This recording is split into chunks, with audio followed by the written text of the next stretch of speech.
Olá pessoal, sejam bem-vindos ao canal Entre Linhas. É o momento de nós explorarmos os assuntos que estão nas entrelinhas da lição da Escola Sabatina. Vamos gravar agora a 13ª lição, a última lição desse ano de 2018, que já está indo embora. Restauração final da unidade. Estamos aqui, o trio completo. Esse é o Alexandre, eu sou o Lúcio e esse é o Ricardo. E nessas entrelinhas nós queremos aqui trazer, já que o assunto é sobre o fim do mundo, sobre a restauração final, ou seja, a volta de Cristo, a eternidade, nós queremos aqui trazer nas entrelinhas as diversas visões que várias religiões têm sobre o que é o céu e o que é o Apocalipse, o que é o fim do mundo. Então fiquem ligados, é bem interessante aqui, o Alexandre trouxe aqui uma pesquisa que ele fez. Nós falaremos também sobre a bendita esperança que está lá na lição de domingo. Será que a bendita esperança é só esperar? Fiquem ligados. Vamos também falar aqui sobre o tronco lá de Isaías 11, sobre a raiz, o que significa isso? Novamente restaurando o sentido hebraico da palavra, o sentido daquela cultura e não fazendo um anacronismo, trazendo aqui para nós, achando que é uma plantinha aqui no nosso vaso. Muito legal, pessoal. Nós também vamos falar sobre os 3 aspectos de Isaías 11, bastante interessante. E também nós vamos falar aqui na terça-feira sobre a imagem e semelhança. E mais uma vez, esse vídeo, se você está aí meio cansado, não quer assistir essa lição, mas pela imagem e semelhança você precisa assistir e divulgar a todos os seus amigos aí sobre isso, porque é um assunto profundo, dá um sermão, Dá um sermão. Imagem e semelhança. Novamente, trazendo os termos, fazendo anacronismo, imagem e semelhança parece que é um Instagram de Deus, O Instagram de Deus é igual ao nosso Instagram. Não tem nada a ver, nós vamos resgatar aqui novamente o sentido hebraico. Vocês vão ver assim como a Bíblia ela é muito mais completa e profunda do que nós achamos, como sempre, E na quarta-feira, a árvore da vida. E na árvore da vida nós vamos ver os aspectos poéticos, escatológicos e também o aspecto literal dessa árvore da vida, que é o que a Bíblia fala que nós teremos na eternidade. Também falaremos aqui nas entrelinhas sobre o que eu não vejo. Quarta, sobre plantarão e colherão. E aí nós discutimos algumas coisas sobre a questão da literalidade do céu. Um aspecto interessante. E aí temos aí mais várias entrelinhas. Fiquem ligados antes que essa introdução fique muito comprida. Lembrando que aqui nós temos o link aqui para você pular essa introdução, já ir lá para as entrelinhas, porque daqui a pouco nós vamos estar aqui com os comentários do YouTube. Então chama a vinheta.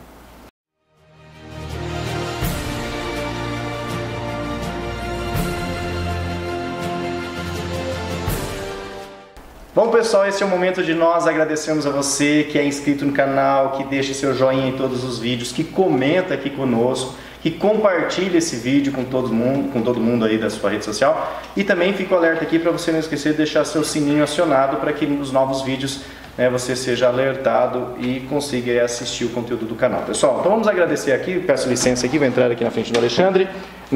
Paulo Oliveira comentou: bom dia meus irmãos, fui até o fim. Que legal, pessoal. E ele falando sobre a criação da imagem de Deus que ele teve também usando o comportamento do pai dele. Edilza Nascimento, que sempre compartilha mesmo quando não comenta. É isso aí, Edilza. Nós sabemos que você está conosco há muito tempo no canal. Nosso muito obrigado, que é a forma de agradecer a você, citando o seu nome. E eu sei que você sempre está aí trabalhando aí, não para a nossa obra, porque nossa obra não é nossa, mas que a mensagem de Deus e essas reflexões atinjam o maior número de pessoas possível.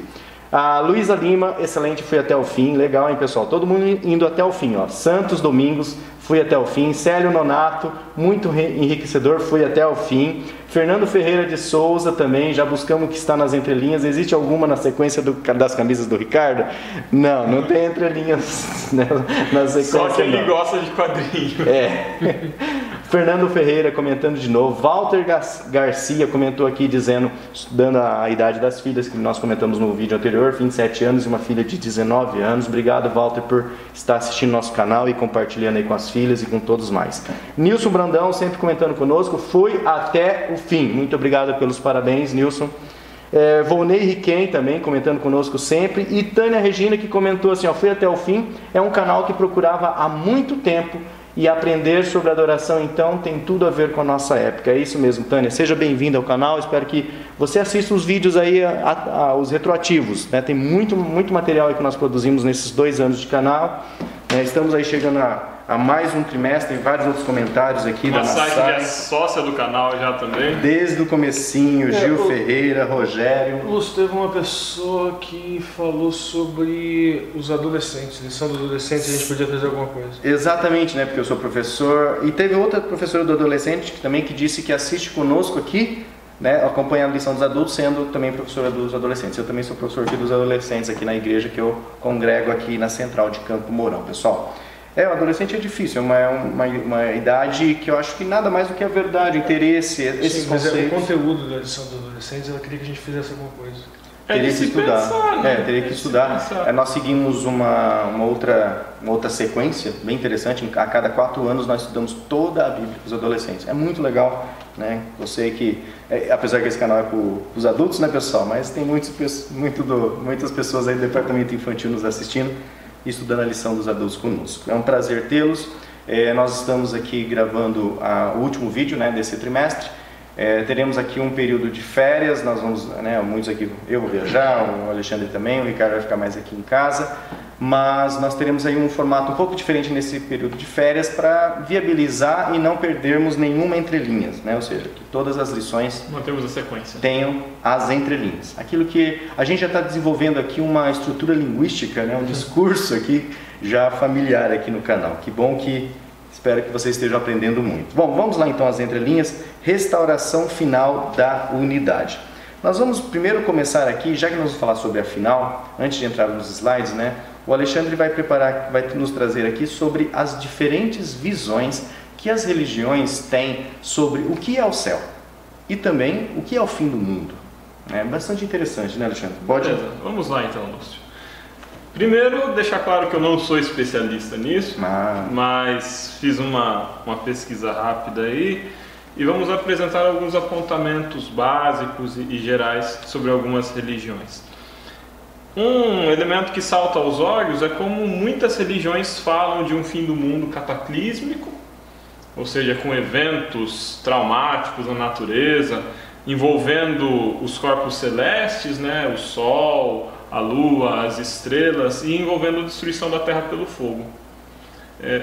Eu entendo que isso tem a ver com o fato de todas elas beberem de uma origem cultural que é semelhante. Sim. Que é um conhecimento de uma verdade até pré-bíblica, mas que era passada enquanto relato oral dessas populações pós-diluvianas, né? Inclusive a gente vai estudar um pouco sobre essa questão da Torá, da instrução, no último slide, né, que o Ricardo tem uma fala. Vamos retomar.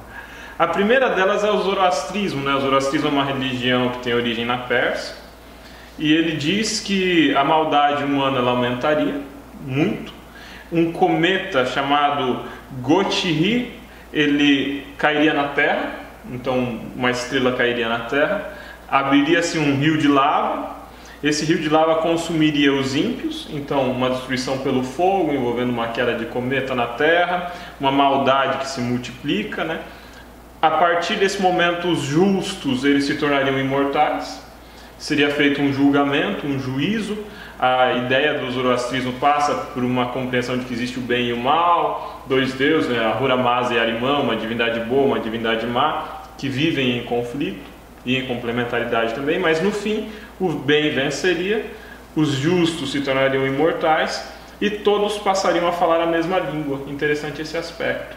Então existiria, a própria sociedade persa tinha muito disso, a ideia de que se transcenderia os conflitos, se superaria as guerras, criando uma sociedade que dominasse tudo, uma língua só, portanto. O hinduísmo, uma outra religião muito antiga, tão antiga quanto, se não mais antiga que o zoroastrismo, né?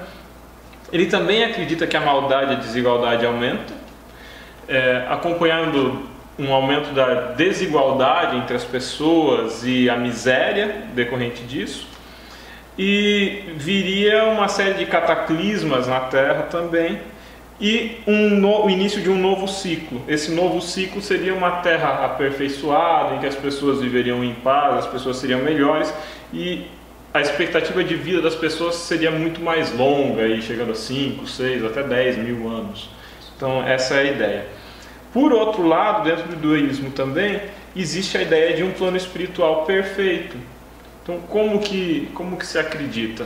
Por meio de sucessivas reencarnações, as pessoas podem limpar o seu karma, ou seja, limpar o seu espírito, a sua alma dos seus pecados, dos seus erros, se desligar do mundo material e acessar um plano espiritual que é perfeito. Existiria uma hierarquia, então, entre planos espirituais e um plano material que é decaído, e você vai ascendendo na hierarquia de acordo com as suas boas obras. Essa é uma ideia fundamentalmente baseada na imortalidade da alma e que vai ser base para o espiritismo depois. O budismo também acredita num cataclisma e numa destruição da Terra por fogo, né? Tem um discurso sobre os 7 sóis que o próprio Buda produziu e acredita que o final da história dessa Terra, desse plano material, seria com cataclismas naturais.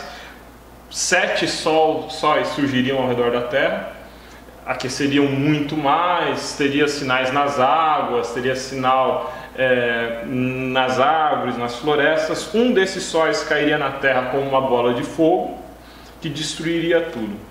Por outro lado, o budismo também acredita que existem vários céus diferentes, vários céus. E por meio do aperfeiçoamento espiritual você consegue ascender espiritualmente e adentrar nesses céus. Os Mormons eu vou falar depois. Um que, para encerrar agora, muito interessante são os muçulmanos. Se fala muito do muçulmano que acredita que quando se explode, né, faz um atentado terrorista, ele vai para o paraíso, ganha 70 virgens, mais de 80 escravos, aí, 80 servos no paraíso. Os muçulmanos não acreditam num céu imediato, nem na imortalidade da alma. Eles não acreditam em reencarnação, eles não acreditam que a pessoa no momento que morre vai para o céu direto. Eles não acreditam nisso. Os muçulmanos acreditam que a morte é como um sono, e eles acreditam também que haverá um juízo final. Então, existirá um céu, existirá um inferno, será feito um juízo final no último dia, e esse juízo final vem acompanhado da ressurreição. Então, os muçulmanos acreditam na ressurreição, eles acreditam no céu literal, e aí sim, essas pessoas que terem lutado por Alá, terem participado da jihad, eles têm acesso, dentro de algumas interpretações do Islã, eles têm acesso ao paraíso com muita riqueza, com muitas benesses, mas outras interpretações do Islã não pregam a violência, por exemplo, mas vão acreditar num juízo baseado na justiça e na retidão com os preceitos de Muhammad, né, do profeta Maomé, enquanto esteve aqui nessa terra. Então, você vai para o céu ou você não vai para o céu de acordo com as suas obras. Aí tem os 5 preceitos básicos do Islã, que são fáceis de encontrar. Olha, né, mais uma entrelinha interessante, né? Nós estamos meio próximo de uma linha de pensamento próximo, em alguns aspectos nos aproximamos dos muçulmanos. Legal, pessoal. Agora aqui, né? Inclusive, só uma licencinha, Lúcio. Inclusive, quando a gente pensa no islamismo, a gente pensa numa comunidade que cresce muito no mundo, sim, que tem taxas de natalidades altíssimas e que muitas vezes são objeto de espanto para os cristãos. Se nós olharmos para os muçulmanos, vendo as coisas que nós temos em comum com eles e criando pontes para o evangelho, em vez de criar barreiras entre nós e os muçulmanos, nós conseguimos produzir aproximações muito mais frutíferas. Os muçulmanos, eles se aproximam muito dos adventistas em alguns aspectos da alimentação, da reforma de saúde. Os muçulmanos respeitam, não guardam, mas eles respeitam aqueles cristãos que guardam o sábado. Os muçulmanos, eles têm uma compreensão acerca de estado dos mortos e de mortalidade da alma, semelhante à nossa. Não vou dizer que é conforme a Bíblia, que eu não conheço o suficiente, mas que tem aspectos semelhantes. Então, pensar sempre nas pontes e não nos muros que nos separam. Né? Sim, essa é uma prática com todos que não pensam como nós pensamos, né? Tentar identificar, por isso é bom entender essas entrelinhas, né? Por que vocês estão falando das outras religiões? Para você entender as pontes que você precisa fazer com cada amigo seu, com cada pessoa que Deus colocar aí no teu caminho. Bom, vamos lá então, né? Agora nós vamos entender aqui, principalmente o texto de Tito 2,13, que fala sobre a bendita esperança. E aí a gente vai tentar entender, né, Ricardo, se esse bendita esperança é simplesmente sentar em cima de um banco e ficar esperando acontecer alguma coisa, né? Fiquem com os slides aqui, o Ricardo preparou. Lembrando que os slides estão disponíveis aqui no Google Drive, num link aqui embaixo. Tem 2 links da Família Entre Linhas 1 e Família Entre Linhas 2, que é o grupo do WhatsApp. Se você conseguir entrar neles, né, fique à vontade aí, pessoal. Vamos lá, lição 13, restauração final da unidade. Aqui na parte do sábado, vamos para o primeiro slide. Aqui na parte do sábado, o autor da lição explica, ele fala que na verdade o tema principal da lição vai ser justamente a esperança na segunda vinda de Cristo, que é o tema mais importante do Novo Testamento. Nós vamos falar dessa segunda vinda, vamos falar de fatores escatológicos, fatores proféticos, questões literais ligadas ao ser humano propriamente no decorrer dessa semana. Mas um ponto principal, eu coloquei aqui para a lição de sábado e para a lição de domingo, que é a certeza na volta de Cristo, que é justamente o que o autor fala que é a nossa esperança, que é o tema central da lição, a certeza da volta de Cristo e a esperança dessa volta de Cristo. Eu separei aqui em 2 slides. Esse é o primeiro slide, vamos lá para o segundo slide, só para o pessoal visualizar, a questão da bendita esperança. Essa bendita esperança, eu vou explicar mais para frente, volta lá no primeiro slide. Esse daqui é o fundamento. Existem outras passagens que vêm aqui na linha da lição, eu peguei apenas esta, eu separei apenas o Bereshit 3,15, né? Tem aqui também Miqueias 5,2, Isaías 11,1, Daniel 9,25, peguei apenas essa uma questão de tempo, a gente não teria tempo de analisar todas. Mas esse é o fundamento dessa bendita esperança, isso aqui já estava lá na Torá, já estava lá no Bereshit. E porém, inimizade entre ti e a mulher, aqui falando com a serpente, né? E entre a tua semente e a sua semente, no caso, essa sua semente que é a semente da mulher. Entre a tua semente, no caso, aqui estaríamos falando de Hassatã, e estaríamos falando também do Yetzer Hará, a natureza maligna, ou seja, estaríamos falando do pecado. E aqui, a semente dela, no caso, a semente de Eva. E te ferirá a cabeça e ele te ferirá o calcanhar. Nós vamos falar disso aqui também, dessa segunda parte mais para frente. Por hora, vamos ficar aqui na questão da semente. Veja bem, a expressão hebraica seria zerá, semente, ok, grão, né?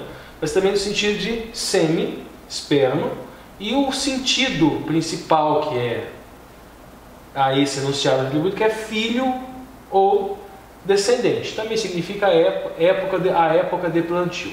Mas veja bem, o sentido filho ou descendente. Descendente no caso de mulher, no caso aqui estava se referindo a Eva, mas escatologicamente estaríamos falando aqui de que filho? O filho, o Ben Adam, o filho do homem, o segundo Adão. E quem é esse segundo Adão? O segundo Adão é Cristo.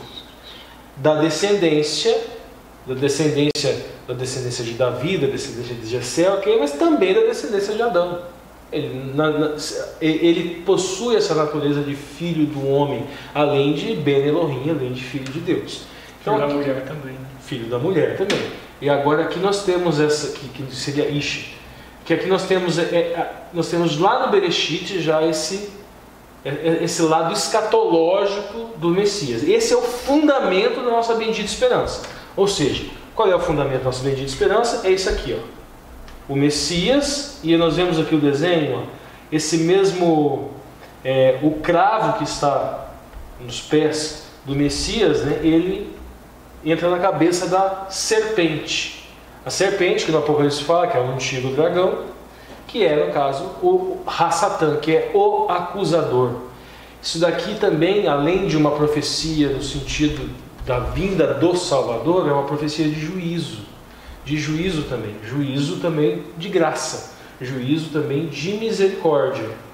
E aqui nós temos as duas naturezas. A natureza que nós devemos imitar, que é Hatov, que está personificado no Messias, esse ser que se fez pecado, e ele também destrói o pecado, ele mata o pecado. Esse é o fundamento. Na cruz é que isso acontece, não necessariamente na glorificação.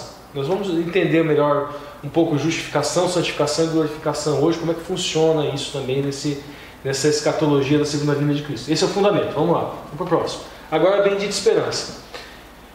É muito comum nós acharmos que a esperança é só esperar. Essa bendita esperança não é bem isso. Vamos lá. Aqui o autor da lição, ele traz para a gente Tito 2,13. Aguardando a bem-aventurada, ou bendita esperança.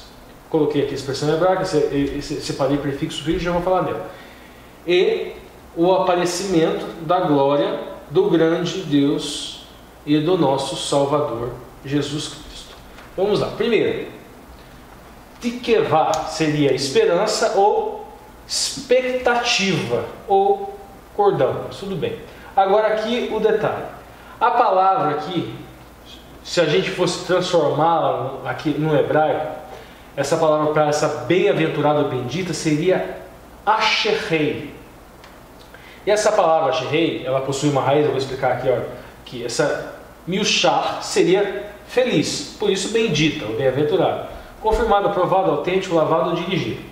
Só que dessa palavra se tira essa raiz aqui, isha, que seria aprovar, confirmar, certificar, mas seria também marchar, andar, ir, guiar, conduzir ou dirigir. Veja bem, marchar. Essa palavra, se a gente fosse pegar a bem-aventurança, o sermão de Cristo, né, as bem-aventuranças do sermão da montanha, a palavra hebraica seria a mesma. Já explicamos aqui no canal anteriormente que as bem-aventuranças seria mais ou menos como um degrauzinho de santificação. E aqui é a mesma coisa. Então essa bendita esperança, ela é uma esperança que marcha, uma esperança que anda, uma esperança que se move. Essa bendita esperança é uma expectativa, mas não é uma expectativa passiva. Dinâmica. É uma expectativa dinâmica. Esse conceito se casa perfeitamente com aquele conceito de emuná enquanto função e tarefa. Lembra que já falamos aqui no canal que mesmo que emuná signifique fé, fidelidade, estar ligado, continuidade, mas ela também significa função ou tarefa. Então fé sempre é atuante, no sentido hebraico, no sentido de emuná. E bendita esperança também sempre é atuante. Aquela marcha, o sermão da montanha, nesse sentido de asherei, é a escadinha da santificação. Então nós temos, obviamente, lá na justificação, que nós já falamos no primeiro slide, que acontece na cruz, é o fundamento de nossa fé. A justificação de Cristo é o fundamento dessa bendita esperança. Ocorre que a bendita esperança em si é santificação, em si é marcha, em si é andar em direção à glória, a glória do grande, que seria o Gadol, né? O grande Deus e nosso Salvador. Então seria o andar no sentido em direção à glorificação que irá acontecer na segunda vinda. Não pode ser algo passivo, tem que ser algo ativo. Bendita esperança é ser santificado. Legal, né, pessoal? Mas fiquem ligados, tem muitas entrelinhas ainda nessa última lição desse trimestre. Vamos lá. Bom, agora vamos avançar um pouco para a segunda-feira, já na linha da lição. Mas antes, o Alexandre tem mais algumas religiões aqui, algumas visões que algumas religiões têm sobre o que é o céu e o que é o fim do mundo. E agora a gente sai das religiões não cristãs, né, e começamos a falar dentro das diversas igrejas cristãs. Eu vou pedir para o Lúcio projetar aqui na tela, a gente vai ter uma representação gráfica que ajuda a gente a entender um pouquinho. Ela é bem simples, está disponível na internet, fácil de encontrar. Está no Google Drive aqui também, né, que a gente disponibilizou para vocês. Fiquem aí. Então, agora a gente vai ver um pouquinho sobre algumas perspectivas dentro do cristianismo sobre como se darão os eventos finais, como que funciona a grande tribulação, os pré-tribulacionistas, os pós-tribulacionistas e por aí segue. O primeiro deles a gente pode chamar aqui de pré-milenarismo e pós-tribulacional. Como que eles acreditam? Aqui a gente tem a morte e ressurreição de Jesus. Vem a linha do tempo. Em algum momento depois da morte e ressurreição de Jesus, nós temos um período de grande tribulação. Vem a segunda vinda de Jesus. Se estabelece um reino de 1000 anos. E depois vem o juízo final.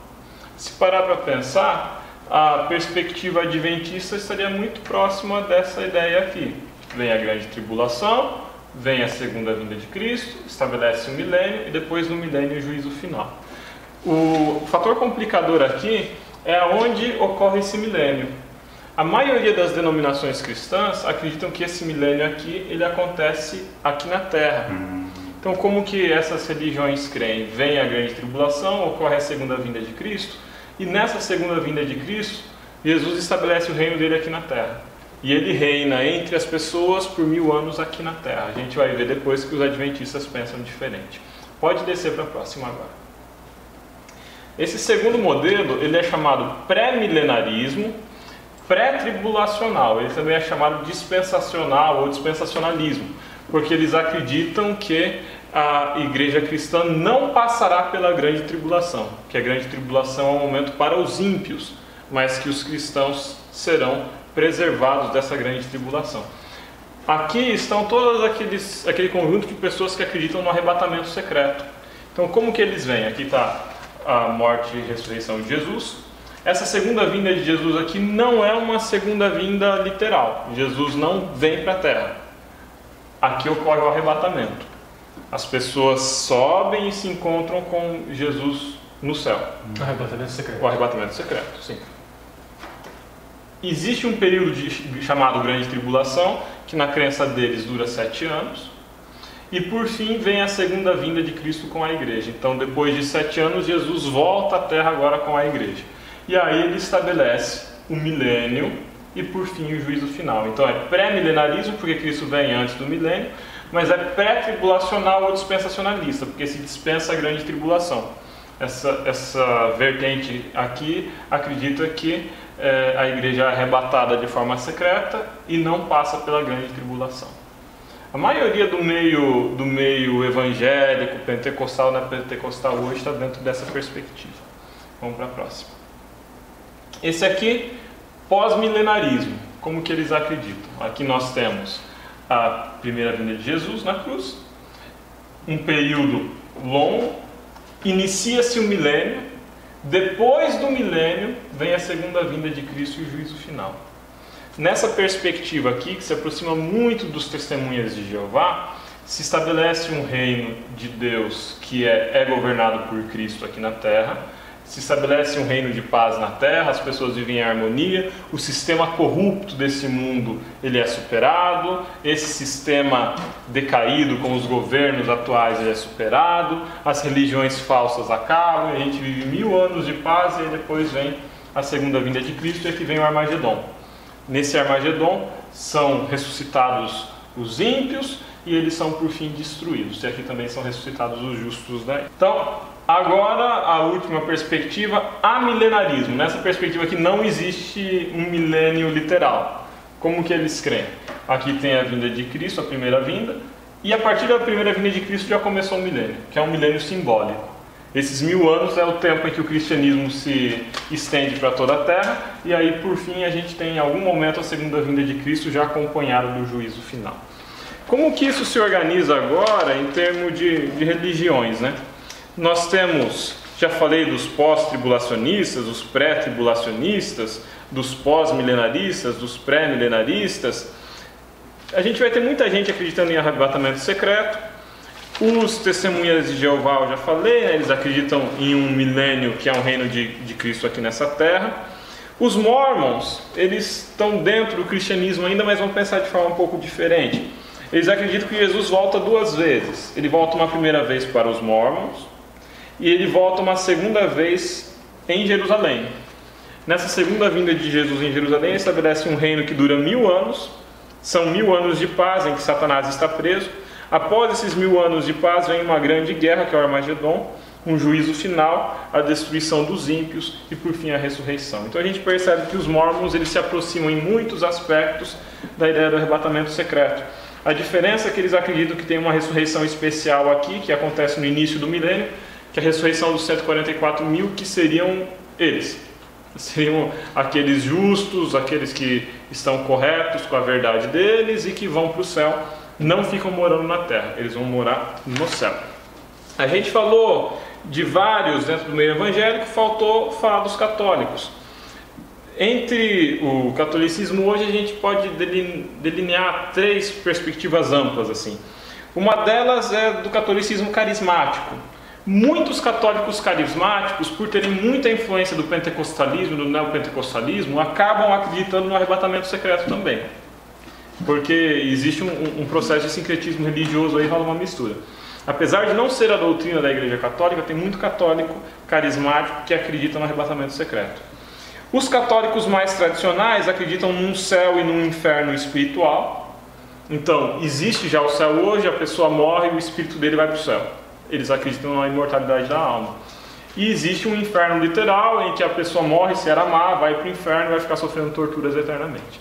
É uma alma que vai, é um espírito descarnado que vai. Essa é a perspectiva católica tradicional. Porém, os católicos também acreditam na ressurreição da carne. Então, haveria um momento final em que Jesus volta, os mortos em Cristo ressuscitam, e agora aqueles espíritos que eram só espíritos descarnados, eles recebem o seu corpo glorificado. Essa perspectiva católica dentro da doutrina tradicional. E por fim, os católicos da libertação. Os católicos da libertação são muito próximos hoje dos evangélicos chamados liberais, de um meio até que tem encontrado muita circulação entre luteranos, dentre evangélicos protestantes mais tradicionais, que é a ideia de um estabelecimento de um reino de Deus na terra que é figurado, que não é literal.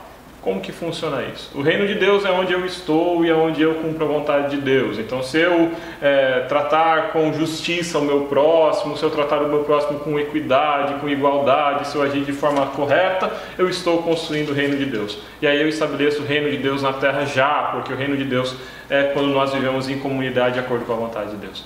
Essa é uma perspectiva muito forte dentro da teologia da libertação, que acreditava na libertação social dos pobres, dos oprimidos, dos desgraçados, desvalidos, dos miseráveis dessa terra, por meio da luta social, da organização, das comunidades eclesiais de base. Então todos esses padres que faziam um movimento muito voltado para o social, eles tinham uma ideia de um céu que era nessa terra também, que estava muito preocupado, muito ligado mais aos problemas dessa terra e menos a uma ideia de um céu literal como a vinda de Cristo. E por fim, vamos falar agora de nós, os adventistas, né? Como nós acreditamos. Nós acreditamos na vinda de Cristo literal, nós acreditamos num período de tribulação, sim. Nós, como eu falei ali, nós somos pós-tribulacionistas, então acontece a tribulação, período de tribulação, vem Jesus Cristo, os mortos em Cristo ressuscitam, nós subimos todos glorificados, vamos falar mais sobre isso depois, nos encontramos com Deus nos céus, nos ares. E aí começa um período de 1000 anos, começa um milênio. Só que a diferença entre os adventistas e todo o conjunto das outras religiões cristãs é que nós acreditamos que o milênio será vivido no céu, na Nova Jerusalém, no céu, não na terra.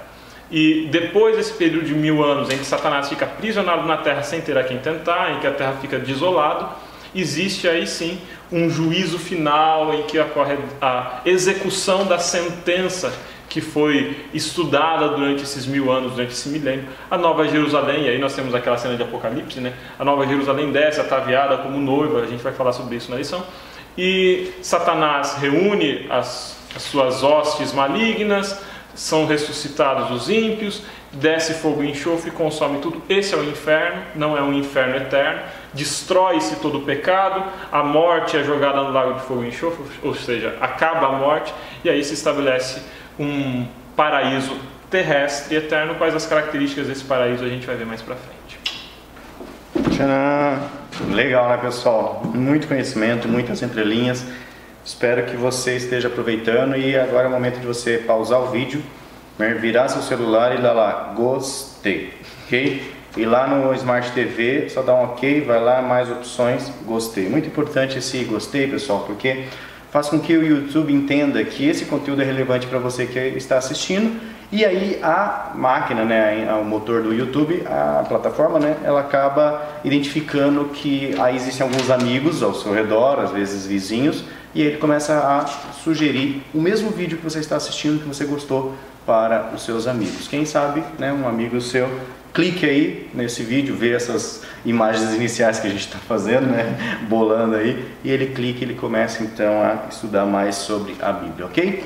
Ainda com a fala com o Alexandre, antes de nós voltarmos aqui para o Ricardo com os slides, ele vai falar sobre 3 aspectos importantes que ele destaca aqui na leitura de Isaías 11, que é a leitura base, né, da pergunta aqui. De acordo com Isaías 11, de 1 a 10, que promessa é dada a Israel? O que ela revela sobre a morada eterna? Isaías 11, de 1 a 10, um texto muito interessante. Não vou me delongar muito porque já ocupei bastante tempo da lição. E depois o Ricardo aqui vai tratar os versos 1, 8, 9 e 10. Também. Vai aprofundar mais, né? Mas alguns aspectos que eu vi ali, 3 que eu gostaria de destacar. Primeiro, em Isaías 11, 1 a 10, existe a promessa de um juízo justo. Ou seja, a certeza de que todos nós passaremos pelo juízo, seremos julgados, de que toda obra escondida ela será revelada, de que toda injustiça que nós sofremos ela será revelada também, haverá um juízo justo e o juiz é Deus. Segundo aspecto, será feita justiça ao pobre. Então, as misérias sociais de que a teologia da libertação tanto falava, e eu já falei antes, elas serão julgadas também. O pobre será julgado pelos seus erros, mas aqueles que produziram a miséria, produziram a pobreza, também serão julgados diante de Deus por isso. E por fim, o último aspecto de Isaías 11, 1 a 10 que eu gostaria de destacar é que será restabelecido um equilíbrio entre o ser humano e a criação. Então, olha só, o juízo justo, ele devolve o equilíbrio entre o homem e Deus. Esse juízo também devolve ou constrói o equilíbrio entre o homem e o homem. E por fim, a gente vê aí um equilíbrio que é devolvido, a unidade entre o homem e a natureza e a criação. E aí a gente tem aquela cena interessante de ovelhinha brincando com o leão, criança brincando com o leão e com ovelha, e com urso, e com hipopótamo, e com todos os bichos que a gente puder imaginar em harmonia, paz e felicidade. Que legal, pessoal. Ainda agora no tema de segunda-feira e ainda, né, no livro de Isaías capítulo 11, nós vamos tratar aqui sobre essa questão do tronco. O que significa esse tronco? Porque é dele, né, que parece que vem um renovo. O que significa essa raiz, ok? Então vou preparar aqui os slides e o Ricardo então continua aqui com a fala. Vamos lá, esses slides aqui, esse primeiro slide aqui, lição de segunda-feira, o título é A Promessa da Restauração. Vai ser abordado vários aspectos dessa promessa de restauração, que inclusive coincide muito o assunto com o assunto da lição de terça-feira, ressurreição e restauração de relacionamentos, e também um novo céu e uma nova terra. Tudo isso trata sobre restauração. O Alexandre já falou um pouco, nós vamos começar aqui tratando aqui dessa passagem que está em Isaías 11, do versículo 1 ao versículo 10, vamos falar de todos, que está na pergunta número 2 em segunda-feira. E vamos lá ao primeiro versículo, para a gente entender aqui. Vamos lá, vou ler tudo, depois vou explicar detalhe por detalhe. Porque brotará um rebento do tronco de Jessé, e das suas raízes um renovo frutificará. Vamos separar aqui 4 elementos. Vamos separar da árvore, nós vamos separar 3 elementos. O primeiro seria o ramo, porque aqui o tradutor escolheu, porque brotará um rebento do tronco. Mas na verdade aqui esse rebento que na verdade seria o roter, que seria ramo, e brotará um ramo ou um galho do tronco. Seria uma tradução, mas ele preferiu a expressão rebento. E esse brotará, que está aqui, né, a expressão, que separei o elemento aqui, o prefixal, é veyetzá, seria o yetzer, seria manufaturar ou produzir, será produzido. Lá na Torá, lá no Bereshit, essa mesma expressão aqui é utilizada na criação do homem, é utilizada o yetzer. E na semana da criação, vocês se recordam que tudo que é feito na semana da criação é tov, né? É bom.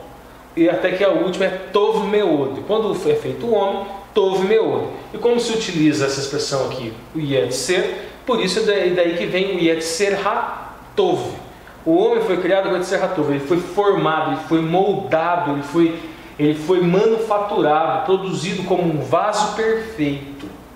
E aqui agora, nesse texto de Isaías, que é um texto escatológico, essa mesma expressão utilizada para a formação do homem, ela é utilizada escatologicamente, profetizando a vinda do Messias, que nasceria que viria de um ramo do tronco, né, que também, essa gesé que significa tronco, também significa linhagem ou família, ou seja, o Messias, esse rebento, que foi a tradução escolhida, ele viria da família de Jessé. É o Messias. Veja que a opção do rebento aqui, na verdade, é uma opção também teológica. Não é propriamente uma opção exclusivamente gramatical. Seguindo, mas note aqui. Então nós estamos falando de um galho, ou seja, é um ramo, uma ramificação da família Jessé, mas aqui também fala que de suas raízes um renovo frutificará. O que seriam essas raízes? Aqui. Raízes seria rocha. Raiz, só que note aqui os significados que estão relacionados. Princípio, base, origem, daí o radical gramatical ou a raiz matemática. Mas aqui, princípio ou base. Essas raízes, no caso do Messias, nós poderíamos buscar essa solução para entender melhor, seriam os princípios do Evangelho, ou seja, as bases do Evangelho. Essas raízes, um renovo frutificará. Esse renovo é justamente aquilo que fala o livro de Hebreus. Aquilo que fala no livro de Hebreus quando se refere à lei, a um renovo do concerto, um concerto renovado, nesse sentido. Então nós teríamos um novo princípio que se cumpriu. Se cumpriu quando? Se cumpriu, o Messias morre, cumpre várias e várias profecias do Antigo Testamento, e se concretiza a possibilidade de nós sermos contemplados pela graça, pelo Hesed, pela misericórdia do Eterno, uma vez que Ele se fez pecado e que Ele morreu por nós. Então, esse multiplicar, esse parar, crescer, multiplicar, é a boa nova, é o Evangelho, levado, obviamente, a judeus, a gentios, é a Hesed, a misericórdia do Eterno. A gente tem lá João 15, de 1 a 5, eu sou a videira verdadeira. Entretanto, existem os ramos, existem as folhas, que são aquelas pessoas que vão levar essa mensagem da videira verdadeira. São essas pessoas que levam esse princípio, no caso, que seria a raiz, no sentido agora alegórico, a raiz do Evangelho. Vamos lá, vamos para o próximo slide, vamos seguir. Então, aqui, esse é o primeiro ponto, vamos dizer assim, dessa promessa de restauração. Existem os pontos literais, esse daqui é um deles. O Alexandre já falou: e morará o lobo com o cordeiro, e o leopardo com o cabrito, se deitará o bezerro, e o filho do leão e a nedia ovelha viverão juntos, e o menino pequeno os guiará. Isaías 11, 18. A gente tem aquela imagem bela e lúdica. Mais um ponto importante agora aqui, que nós encontramos em Isaías 11, 9. Por que tudo isso? E aqui está a resposta: não se fará mal nem dano algum em todo o monte da minha santidade, que é o Kadosh, porque a terra se encherá de conhecimento do Senhor. Deá et Yahué, conhecimento do Senhor. Então tem uma causa para isso. A gente está desenvolvendo, a gente já falou da bendita esperança. Então veja bem, uma coisa é o Olam Rabá, ou seja, depois da segunda vida, outra coisa é o Olam Rezé. Essa bendita esperança, nós já falamos que não é só aguardar a glorificação para começar a fazer as coisas, não. Essa bendita esperança, ela também passa pela santificação. A justificação, ou seja, Cristo morreu por nós, fomos justificados. Ok, esse é o fundamento dessa esperança. Mas, nesse processo de santificação, nós já temos acesso a parte desse conhecimento. Teremos acesso a mais conhecimento no Olam Rabá. Mas aqui no Olam Rezé nós já temos a Torá. nós já temos os profetas, nós já temos toda a Brit Hadashah, temos todo o Novo Testamento, nós temos 4 evangelhos, nós temos o Apocalipse. Então, essa consequência benéfica do adquirir o conhecimento eterno, nós podemos trazer para já, para agora, plenamente, só depois da glorificação. Mas parte dela, esse é o trabalho do cristão também. Agora, seguindo, agora Isaías 11:10, o último, como aqui, vamos lá. E acontecerá naquele dia que as nações perguntarão pela raiz de Jessé, ou seja, perguntarão pelo Messias, por Jesus, posta por pendão dos povos, e o lugar de repouso será glorioso, e o Shabat será glorioso. Veja bem, existe o lado escatológico, existe o lado, a questão dessa esperança para o futuro, de adquirir esse conhecimento, e nós vamos falar mais para frente de que tipo de conhecimento será esse. Terá uma Torá, será que terá uma Torá diferente? Depois, lá no Olam Rabá, haverá uma Torá diferente? Nós vamos explicar um pouco disso. Terá um conhecimento diferente? Como será esse conhecimento? Nós temos alguns indicativos disso? Nós vamos encontrar. Nós vamos falar disso mais para frente. Bom, aqui a gente vai encerrar o conteúdo de segunda-feira, de certa forma. Como o conteúdo de segunda-feira ele é intercambiado com o conteúdo de terça-feira, ele é muito vinculado. Então é muito difícil a gente separar os dois assim, no sentido temático. O autor da lição, ele escolheu a promessa de restauração. A gente já falou num sentido aqui. Uma restauração no sentido espiritual, no sentido literal da terra, os animais, a terra será restaurada, aquilo que era antes do Éden, o Yetzer Hatov será restaurado, a natureza boa, a natureza espiritual será restaurada. Agora aqui na lição de terça-feira ele fala de ressurreição e restauração dos relacionamentos. Aqui, em terça-feira, o que pode ser ressaltado de diferente do que a gente falou até agora é a questão da morte, que é um sono, e depois dessa morte, que você tem uma vida de santificação, buscando adequar o seu caráter ao caráter de Cristo, amando a Deus sobre todas as coisas e ao próximo como a si mesmo. E depois da morte, que é o sono, nós temos a glorificação. A nossa esperança ela não deve se pautar apenas na glorificação, repetindo, o fundamento da justificação, mas nós devemos transformar esse nosso viver aqui no céu. Imagina da seguinte maneira, vou fazer uma alegoria que eu li num livro do Desroches, Henri Desroches, Sociologia da Esperança. Ele cita um autor que fala o seguinte, que essa esperança deveria ser como uma corda, que algumas instituições religiosas elas pensam nessa esperança do milênio como uma corda que você vai subindo até o céu, ou seja, a sua projeção de esperança é só lá na frente. Outros veem também como uma corda na qual você puxa o céu até você, independente de cumprimento escatológico. Não está se falando aqui de cumprimento escatológico como o Alexandre falou, milênio no céu, milênio na terra, não. Está falando de como você transforma essa esperança de um Olam Rabá futuro, que você tenta trazer benefícios para si e para os outros aqui na terra. Você é um cristão, ok? Você é um cristão, você tem esperança na volta do Messias, mas você espera sentado?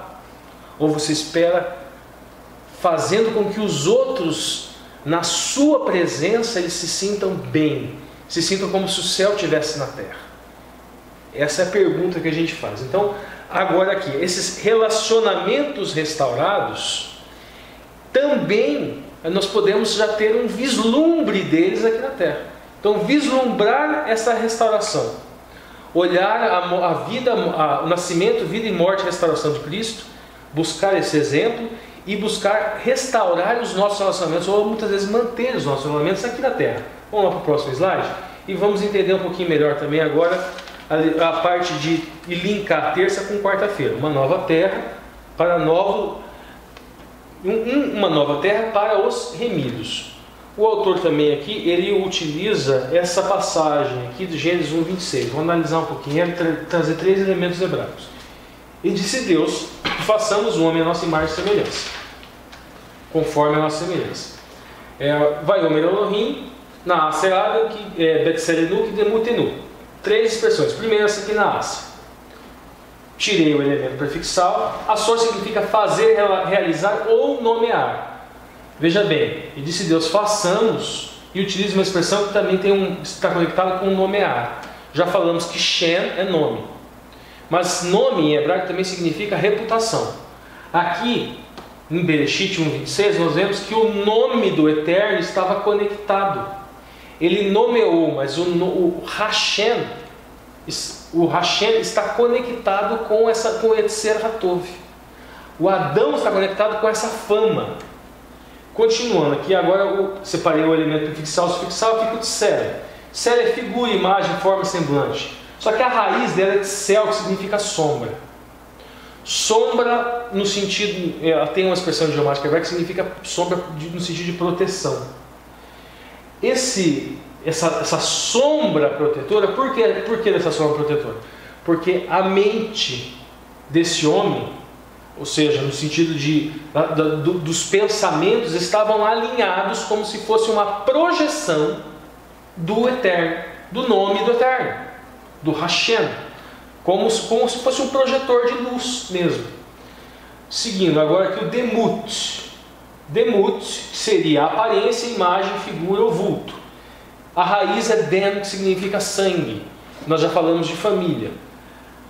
Na cultura daquela época era muito comum se analisar a família como um todo. Você descobrir o comportamento de um em função da fama ou da reputação de toda a família. E essa fama, essa reputação aqui desse Adão vem justamente do nome do Eterno. Vem justamente de Hashem. Ou seja, Adão pertence a essa família. E ele tem comportamentos similares aos pertencentes dessa família. A família de quem? A família de Hashem, a família do Eterno.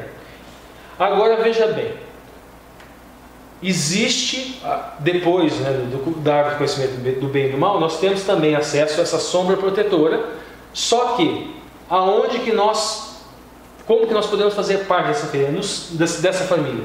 No sangue do Cordeiro. Essa semelhança, nós encontramos agora no sangue do Cordeiro. Ela não é mais comum, ela não é mais natural a nós. O Yetzer Hatov impossibilitou, o conhecimento o conhecimento do bem e do mal, impossibilitou que fosse natural a nós cumprir essa instrução. E é apenas através do sangue do Cordeiro que nós conseguimos resgatar isso parcialmente, e na glorificação, Yetzer Hará, a natureza do mal, será retirada totalmente de nós. Partindo agora para o próximo slide, esse slide está mais relacionado com o tema de quarta-feira. Lembrando que segunda, terça e quarta o assunto é muito intercambiado, é muito ligado. Tudo que a gente falou aqui, a gente pode fazer um resumão batido entre segunda, terça e quarta. O título é Uma Nova Terra para os Remidos. Eu separei essa passagem aqui porque na lição de quarta-feira fala da árvore da vida. Vamos pensar nessa árvore da vida sob 3 enfoques. Um enfoque poético, um enfoque literal e um enfoque escatológico. Nós acreditamos que literalmente existia mesmo uma árvore, um fruto. Só que esse texto do Bereshit, ele tem uma construção poética.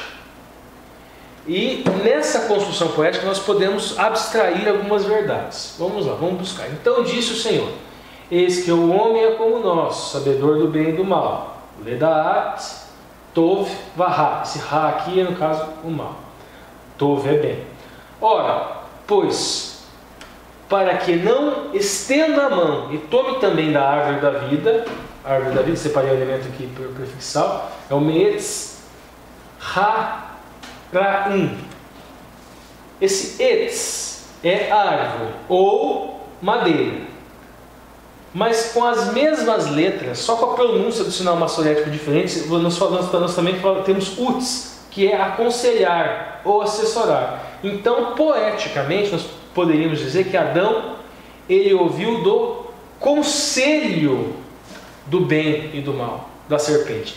Mas existe o conselho da vida. Então, poderíamos separar de 2 lados, o conselho da vida e o conselho do bem e do mal.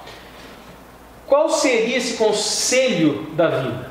Nós entendemos que existia literalmente lá uma árvore da vida, onde se podia estender a mão e se pegar de um fruto, de um peri, né, no hebraico. Mas a nossa árvore da vida para hoje, para o Olam Hazé, nesse período de santificação, é essa aqui, ó, é a cruz de Cristo. Este é o conselho da vida.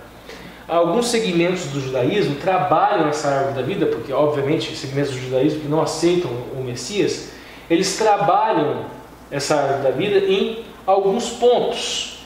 Eles falam no Keter, que seria a coroa, eles falam em sabedoria, em misericórdia, que o ser humano estaria evoluindo, vamos dizer assim, enquanto pessoa, enquanto um ser moral, estaria transitando, estaria, de certa forma,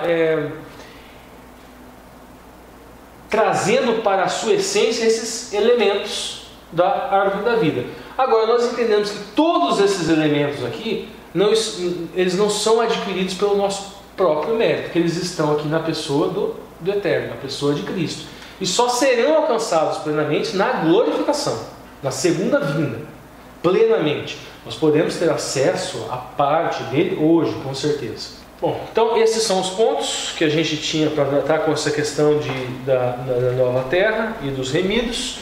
Existem algumas questões literais que estão no Apocalipse, que a gente vai tratar mais para frente. O Lúcio e o Alexandre voltam agora. Ok, pessoal, então agora nós vamos dar andamento aqui à lição de quinta-feira, Vida na Nova Terra. E é uma discussão bastante interessante porque há muita literatura, como o próprio Alexandre colocou aqui, há muitas religiões que têm as suas visões do que é o céu.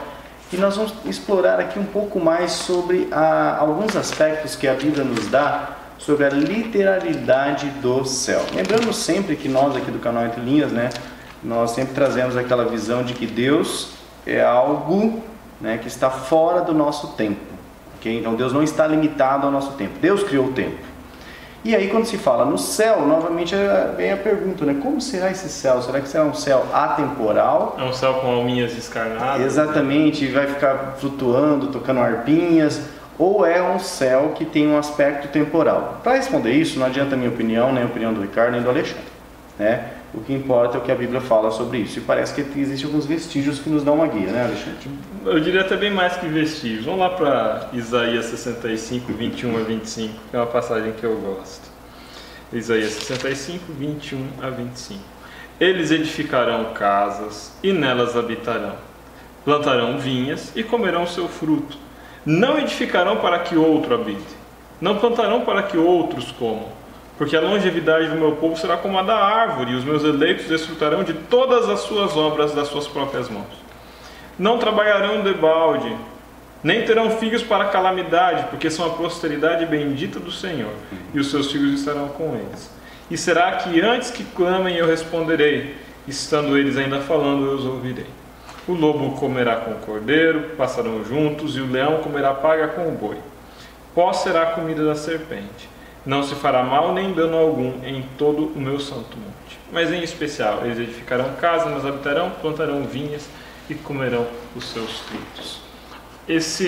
Nós acreditamos, esse momento aqui, aí, um momento já depois do milênio, Jesus voltou a essa terra, restabeleceu essa terra, a Nova Jerusalém se assentou na terra, e agora o mal foi para sempre destruído, nós vivemos em paz eternamente nessa terra.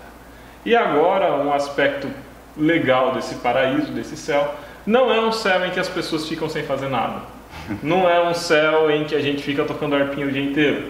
É um céu em que a gente pega enxada, em que a gente planta vinha, em que a gente faz pomar, em que a gente constrói casa do jeito que a gente planeja, em que a gente vive. Então esse céu é um céu material, é um céu real, é um céu literal. O céu da Bíblia é um céu em que as crianças correm e brincam, é um céu em que nós plantamos, é um céu em que nós inventamos, em que nós pensamos, em que nós temos a eternidade para produzir muita coisa. A gente pode produzir muita coisa. E é interessante outro aspecto, às vezes temporal, de que de um sábado a outro sábado iremos adorar. Então tem mais um vestígio aí Existem temporal. marcadores temporais. Que nós... E parte desse louvor implica em um novo cântico. O que o Ricardo tinha falado, né? Ou seja, é difícil para nós entendermos porque nós temos o Etserhará dentro de nós, né? Essa natureza. Então não vai ter mais essa natureza, essa tendência para o mal.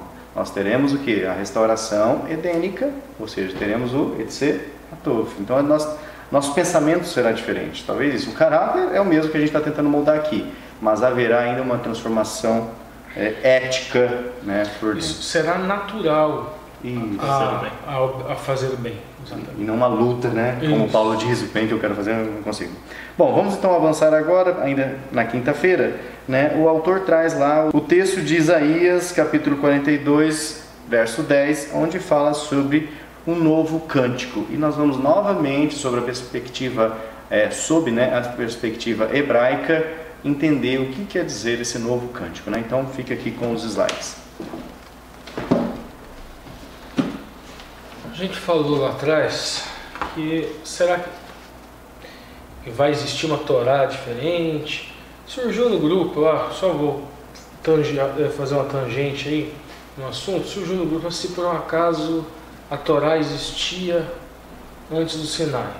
Vamos separar um pouquinho as coisas para a gente entender. Torá é uma expressão que também significa doutrina, também significa ensinamento. A Torá é lei enquanto instrução. Então, lei enquanto instrução do Eterno sempre existiu. Então, Torá sempre existiu, porque sempre existiu instrução. Agora, a gente vê lá, a história de Adão, O Pentateuco, o Êxodo, Moisés quebrando a tábua, essas coisas existiam antes do Éden? impossível. O que acontece? A instrução, ela nos foi passada, ou seja, a Torá nos foi passada através de estruturas poéticas que contaram essa história.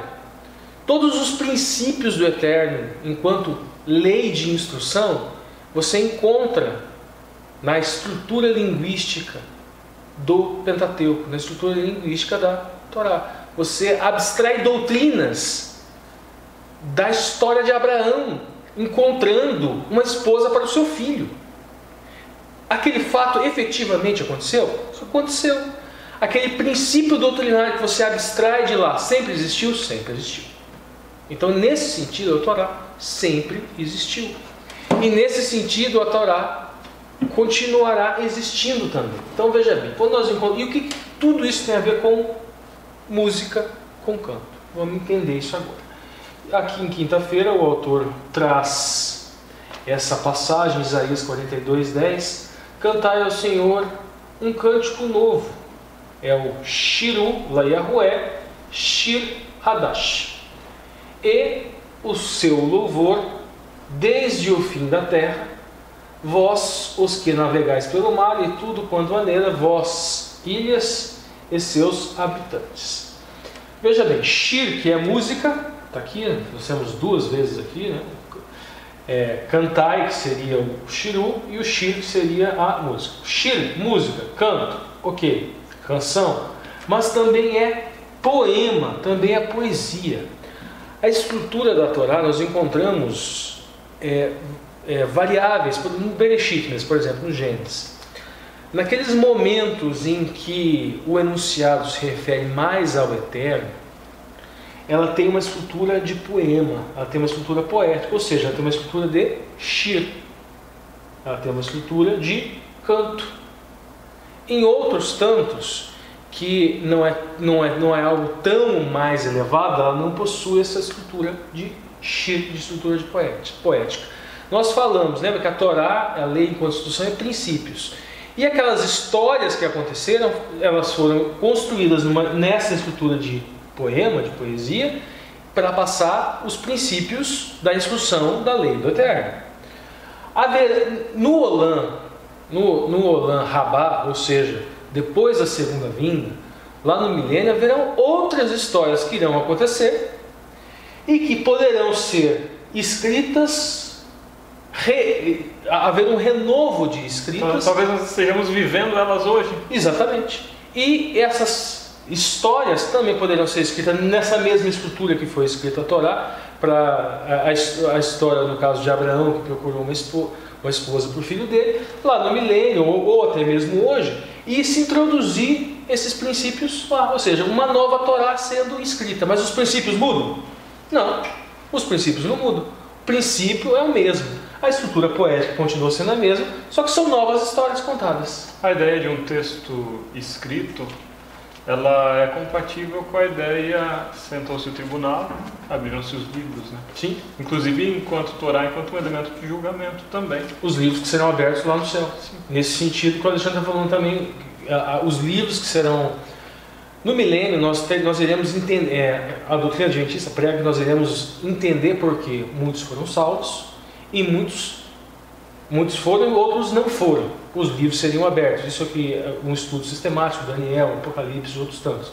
Isso também seria um novo cântico, uma nova forma de você reescrever a Torá sem alteração de princípios. Agora aqui, Tehilá, que é também uma expressão utilizada também para... Só que aqui é diferente, veja bem. E o seu louvor desde o fim da terra. Aqui, louvor é Tehilá, que também traz aquela conotação de música. Vamos lá. E os salmos também possuem uma estrutura. Vamos lá. Do 1 ao 41 seria o primeiro livro. 42 ao 72, o segundo livro. 73 ao 89, terceiro livro. Do 91 ao 107, quarto livro. 107 em diante, o quinto livro. Ele também possui essa estrutura de Pentateuco. Só que é o Tehilim. É louvor. E essa estrutura existe também... você pode encontrar em todos os salmos os mesmos princípios da Torá, a mesma instrução em forma de louvor. Agora, então veja bem, esse shir, essa estrutura poética, nós encontramos na Torá. E o Tehilá, essa estrutura de canto de louvor, nós encontramos no livro de Salmos. E tudo isso não será alterado enquanto há princípio, enquanto há raiz. Lembra que nós estudamos lá atrás qual é a raiz?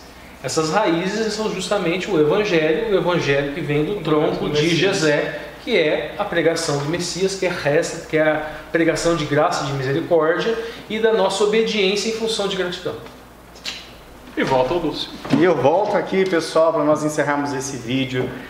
Última lição, encerramos então o trimestre. Tchau, tchau, unidade em Cristo. Feliz Natal, Feliz Ano Novo. Alguns vão assistir, já vai estar passado Feliz Natal e Feliz Ano Novo, né? E vamos estudar agora no próximo trimestre o livro do Apocalipse. Rapaz, olha, com essa nova visão, não a nova, né, mas uma visão mais aprofundada sobre a Torá, sobre o Deus sempre atuando, sobre a mensagem de Cristo sempre estar presente desde Gênesis até Apocalipse. Nós vamos agora estudar o livro de Apocalipse no próximo trimestre. Então, pessoal, já esteja convidado para estar conosco. Nós teremos um novo formato aí no início das férias, né, pelo menos durante o mês de janeiro, mas esperamos aí em fevereiro e março já estamos na rotina aqui, explorando as entrelinhas, já nesse cenário, no nosso estúdio aqui nacional, né, do Entrelinhas, a sede mundial do Entrelinhas. Nosso muito obrigado, pessoal. Não esqueça da hashtag Fui Até o Fim, isso é muito importante, né? Comente aqui os seus comentários, faça aí o uso dessa plataforma, agite esse canal para que o YouTube entenda que esse conteúdo é muito relevante e que ele pode sim sugerir esse conteúdo para outras pessoas que não cristãs aí que estão ao teu redor. Beleza, pessoal? Nosso abraço, né? E nos vemos então no início de uma nova série, um novo trimestre, um novo ano, né? E de preferência sem os velhos erros. Beleza, pessoal? Então, tchau, tchau. Tchau, tchau. Até lá.